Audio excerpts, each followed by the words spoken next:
Hi guys, welcome to my YouTube channel. I am Johan Clue. I am the CEO, owner, whichever one you want to use, of Agro Oasis. So the purpose of the channel is to show the practical side of a lot of stuff that we do on a regular goat farm. You have persons who do it, you have some persons who don't know. So it's just bringing awareness to all the stuff that it takes to run a successful goat farm. We focus on goat and agro processing and other things agriculture. So a little bit of backstory about me. I'm a vet tech, radiator case, and I'm also a farmer, business owner, all of that. So I'm basically going to show you what my day-to-day is like, running the farm and interacting with all the different animals and stuff like that. So it's going to be a vibe on the channel. And for today's video, I'm going to show you the simple process of making silage. So one of the main components of silage, not the only component or the only product that can be used, but what we tend to use is grass. All right, choosing a grass. These are not the best kind of grass, but I forgot to do. Before you do anything, before you get the machine and all of that, you have to source the grass. These grass aren't the best kind of grass, but they have to do for the demonstration today. So if in order to choose better grass, what you're gonna need to look at is, firstly, the color of the grass can give you a good indication of the protein content in the grass. You don't want the grass too green. You don't want the grass dark green, because that suggests high protein levels and that will give the animals nutritional issues. Next thing, you don't want these grass a little bit taller with more leaf. If you look at these, you see the stem here, so getting a little bit harder, so you have less leaf to work with. So this wouldn't be ideal. Those are a little bit better because they are a lot taller. But based on the color, you know, so these grass are on the older side, along with the fact that you see this, which would be when the grass seeds. So you know, so these grass are really mature. Chaff machine that we use for making silage, so it's basically cuts the grass into smaller particles. I'm just doing a little setup of the machine, getting the chute on to the machine.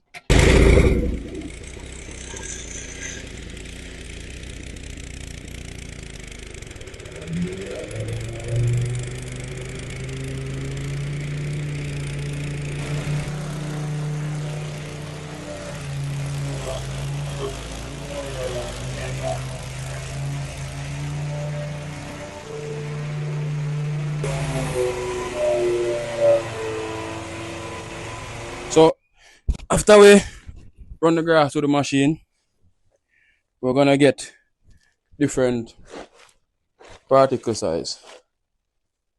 Some short and fine, some long, and you need this because it gives you different fiber lengths and it helps with digestion with the goats, because they need different fiber lengths, and it helps with palatability, which means how well the goat and we eat it. So the first thing now, after we do all of the troughing and thing, we have to leave it dry. Ideally, if it's a tight schedule, you can leave it dry for up to 3 hours, because they want to control the moisture content in the grass. If it's fresh grass, you cut.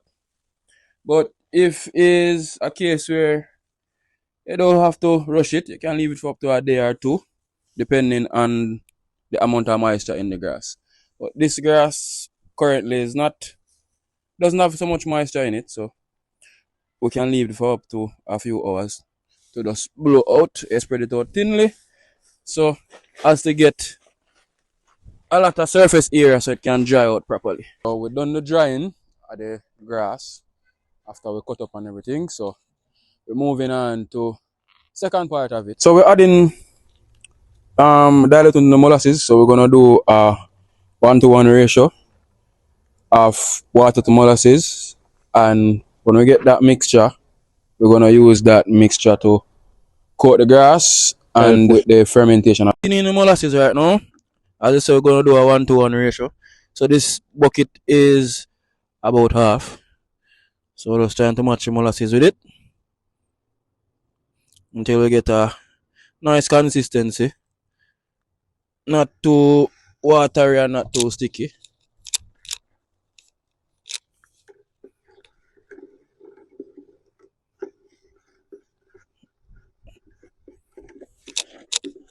Try and get this thing as uniform. Molasses provide energy to the animal. It also helps the natural bacteria on the grass to reproduce, and in turn those bacteria break down the grass.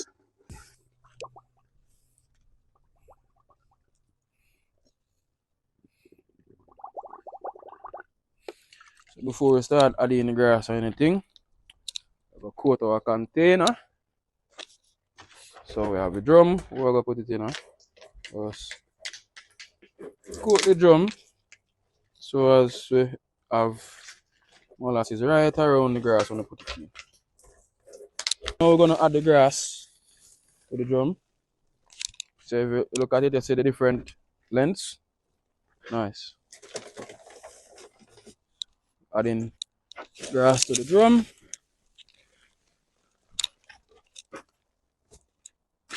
So after adding the grass, you're gonna add an additional layer of molasses, and then you repeat adding grass, compress, adding your molasses, grass, compress, adding your molasses. But for today, we're just doing a very simple silage. Other persons, when they're doing it, they tend to add other stuff. So you can add your corn to it, you can add salt to it, you can add bush, other forages and stuff to it, not just only grass. You can add a lot of other stuff to it to make it into what you want.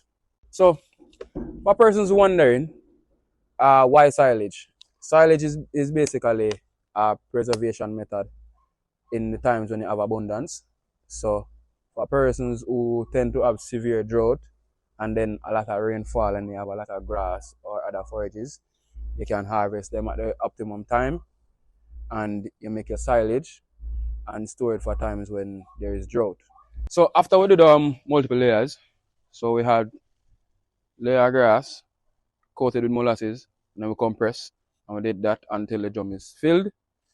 So what we're gonna do now, we're gonna cover this down so as to create an airtight seal, and that would aid in the fermentation. Breeze, go away and let me get back to what I'm doing.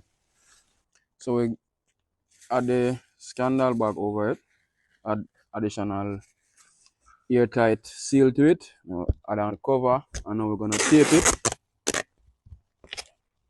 We're gonna tape it down to further secure it, and then we're gonna leave it to ferment. So the fermentation process typically lasts up to 3 weeks, but you can go longer than that if you want to. So why fermentation? The fermentation basically is a preservation method, so it can stay up to 2 years if you want to. As I mentioned earlier in the video, the silage is really for drought periods. So when you have abundant grass or any other material, you can make a silage so that when you're experiencing drought and things like that, you can use it. We finally finished sealing, and we're gonna leave it to fully ferment. So fermentation process lasts up to 3 weeks. So I'm gonna leave it to do what it does. This is it for this video. I hope you learned something. If you have any questions or any suggestions, you can always drop it in the comment section, and I could possibly do it as our next video. Also, if you don't have the time to make the silage yourself, I make it and sell it. You can always reach out and we can work out how you get your silage. So thank you for watching and stay tuned for the next video.